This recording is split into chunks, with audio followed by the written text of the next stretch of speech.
الحمد لله وكفى والصلاة والسلام على من لا نبي بعده وبعد. میرے بھائیو، آج خطبہ کا موضوع ہے زبردست نقصان و خسارہ کا شکار کون کون. تمام تعریفیں اللہ رب العالمین کے لیے ہیں جس نے ہمیں بے انتہا نعمتوں سے نوازا، ہر شکر بجا لانے کا حکم دیا تاکہ نعمتوں میں مزید اضافہ فرمائے. گواہی دیتا ہوں کہ اللہ کے سوا کوئی معبود پر حق نہیں، وہ شہنشاہ دو جہاں اور عرش و کرسی اور تمام مخلوقات کا مالک ہے. نیز گواہی دیتا ہوں کہ محمد صلی اللہ علیہ وسلم عرب و عجم کے سردار ہیں.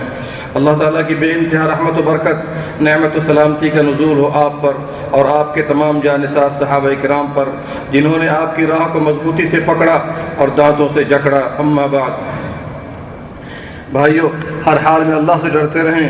یاد رکھیں، رب کسی انس و جن سے غافل نہیں، مہلت دیتا ہے مگر نافرمانوں و سرکشوں کو نہیں چھوڑتا. دل میں بیٹھا لیں کہ جو لوگ عقیدہ اسلامیہ قبول کر کے نیک اعمال و عبادات بجا لاتے ہیں وہ شرافت و کرامت کی زندگی بسر کر رہے ہیں اور اس کے تحت وہ حلاوت ایمان اور لذت عبادت سے سرشار ہیں. ایسے لوگ اطاعت ربانی اور اوامر رحمانی سے امن و امان حاصل کرتے ہیں. ان کے سینے اتباع دین سے ٹھنڈے اور کشادہ ہوتے ہیں، جس دین کو اللہ تعالیٰ تمام بندوں کے لیے پسند فرما چکا ہے اور ہر لمحہ راضی ہے. دوستو، جو بھی دنیا داری اور خواہشات میں پڑھ کر اس محکم دین سے ہٹے گا یا مائل ہوگا وہ ضلالت و تباہی کی خوفناک وادی میں بے یار و مددگار پڑا رہے گا اور بے شک دنیا و آخرت میں ناکامی و حسرت کا سامنا کرے گا. اللہ تعالیٰ نے قرآن کریم میں قیامت کو بہت سے ناموں سے یاد فرمایا ہے. ان میں سے ایک نام یوم التغابن، یوم التغابن ہار جیت کا دن ہے. سورہ تغابن آیت نمبر 9 میں دیکھیے. قیامت کو اس نام سے اس لیے یاد کیا گیا ہے کہ جو لوگ قیامت کے دن ناکام ہوں گے وہ رب کے دیے ہوئے فرصت و اوقات اور عمر کے ضائع ہونے پر افسوس و حزن اور آہ و بکا کے دریا میں غوطہ لگائیں گے. جس طرح تاجر کمائی کے سیزن کو لہو و لعب یا بیکار ضائع کر کے اپنی کمائی کے عدم حصول پر حزن و ملال کرتا ہے، قیامت کے روز جب ان کے پانی والے آنسو ختم ہوں گے تو خون کے آنسو نکالیں گے. اور جو لوگ کامیاب ہوں گے وہ بھی افسوس کریں گے کہ کاش ہم مزید ایمان و عمل میں مضبوط ہوتے اور جنت کے بلند سے بلند درجات پانے والے ہوتے. اللہ کے بندو، زبردست نقصان میں سے ہے آپ کو علم ہے کہ رب نے آپ کو پیدا کیا. آپ نطفہ تھے، پھر علقہ یعنی خون کا لوتھڑا، پھر مضغہ گوشت کا ٹکڑا، پھر رب نے گوشت کے ٹکڑے کو ہڈیاں بنائی، پھر ہڈیوں کو گوشت پہنا دیا، پھر آپ نے مکمل طور پر انسانی شکل اختیار کر لی تو فرشتے 120 دن کے بعد بحکم الہی فرشتے نے بحکم الہی روح پھونکی، پھر آپ ماں کے بطن سے دنیا میں آئے. اللہ اکبر! ذرا غور کیجئے کتنے بہتر انداز اور خوبصورت جسم کے ساتھ اللہ نے آپ کو پیدا کیا. کان و ناک بنائے، آنکھیں بنائیں، ہاتھوں پاؤں سے نوازا، دل بنا کر اسے جسم کا مرکز بتایا، دل کے بعد دماغ کو جسم کا وزیر بنایا، قیمتی سے قیمتی اعضاء آپ کے اندر رکھ دیے کہ ایک عضو بھی کمزور پڑ جائے یا اس میں خلل و خرابی واقع ہو تو آپ کی زندگی اجیرن ہو جائے گی. ذرا غور کیجئے، یہ سب کچھ کرنے کے بعد آپ کو طاقت و قوت اور جوانی سے نوازا. جب شکر ادا کرنے کا وقت آیا تو آپ اپنے مالک و خالق کو بھول گئے اور بے اعتنائی برتتے ہوئے یا تو غیر اللہ کی عبادت اور ان کی پوجا پاٹ پر دل لگایا، اسی سے تعلق استوار کیا، اسی سے محبت کی اور انہی کے پیچھے لگے رہے، یا پھر دنیا داری میں پڑھ کر رب کی عبادت و اطاعت سے اعراض کر رہے ہیں اور نماز و قرآن سے جی چرا کر نافرمانی رب میں غرق ہیں. بتائیے کیا یہی شکر گزاری ہے کہ بنایا رب نے، نوازا رب نے، اور آپ سجدہ، رکوع، قیام، نذر و نیاز، ذبح غیر اللہ کے لیے پیش کیجئے. کیا رب کے احسان کا بدلہ یہی ہے کہ آپ دعا میں غصب و قوت انبیاء و اولیاء کو پکاریے اور اپنے مالک و خالق کو نظر انداز کر دیجئے؟ ایسے لوگ کیا انسان کہلانے کے مستحق ہیں کہ جائے کہ انہیں اللہ کا بندہ کہا جائے؟ ایسے لوگوں پر سخت ناراض ہوتے ہوئے اللہ پاک نے ارشاد فرمایا، یہ لوگ چوپایوں کی طرح ہیں بلکہ اس سے بھی زیادہ گئے گزرے ہیں. سورہ فرقان آیت نمبر 44. بھائیو، سخت خسارہ میں سے ہے اللہ آپ کو ایک نیکی پر 10 اجر سے 700 تک نوازتا ہے اور گناہ کرنے پر 1 لکھتا ہے. پھر آپ قیامت کے روز اللہ سے ملاقات کریں اور برائیاں نیکیوں پر غالب ہوں. اللہ نے فرمایا جو نیکی کرتا ہے اسے 10 ثواب ملتا ہے اور جو برائی کرتا ہے اسے اس کے مثل گناہ ملتا ہے اور وہ ذرہ برابر ظلم نہیں کیے جائیں گے. سورہ انعام آیت نمبر 16.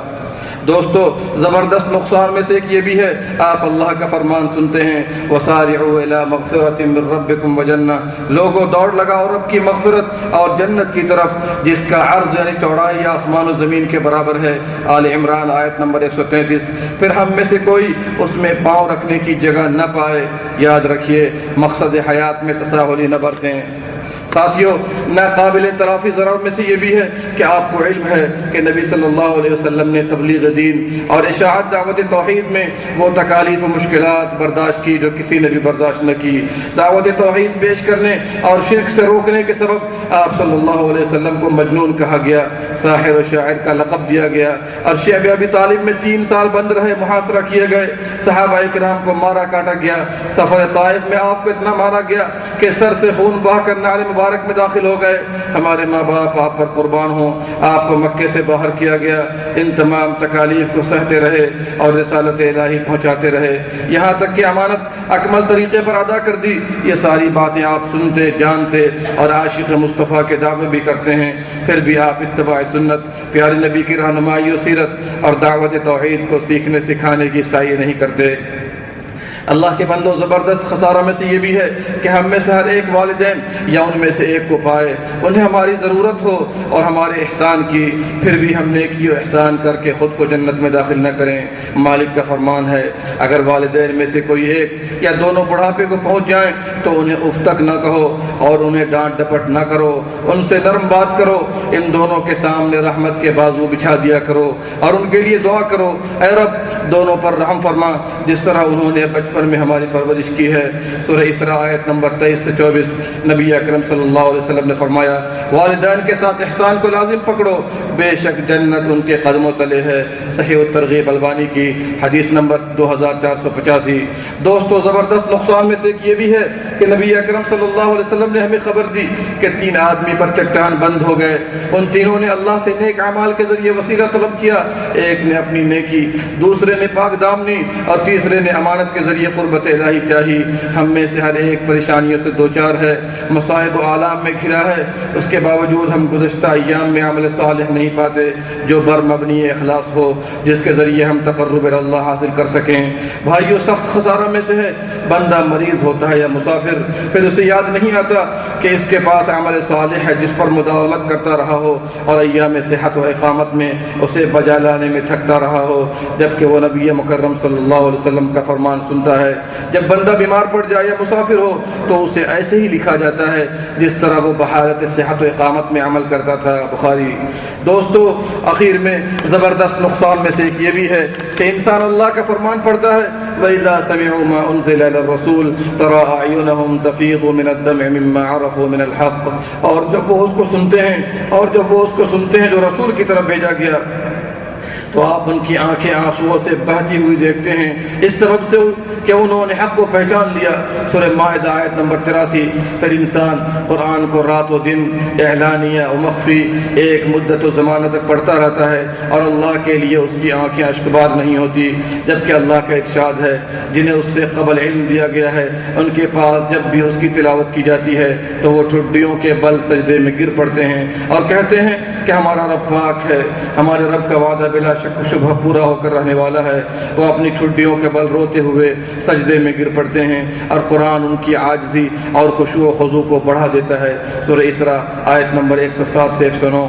بھائیو اپنی زندگی غنیمت سمجھیں، جب تک آپ بحالت صحت اور بقید حیات ہیں ایمان و عمل صالح پر محنت کرتے رہیں، توحید کا درس لیں قبل اس کے کہ وہ لمحے آئیں جن میں انسان افسوس و ندامت کی انگلیاں کاٹے گا اور ناکامی کے سمندر میں غوطہ لگائے گا۔ اللہ سبحانہ و تعالی ہم سب کو صحیح عقیدہ و نیک عمل پر ثبات نصیب فرمائے، برائیوں سے دور فرمائے اور خاتمہ بالخیر کرے، آمین یا رب العالمین۔ اللہم صلی علی نبینا محمد وعلی آلہ وصحبہ اجمعین۔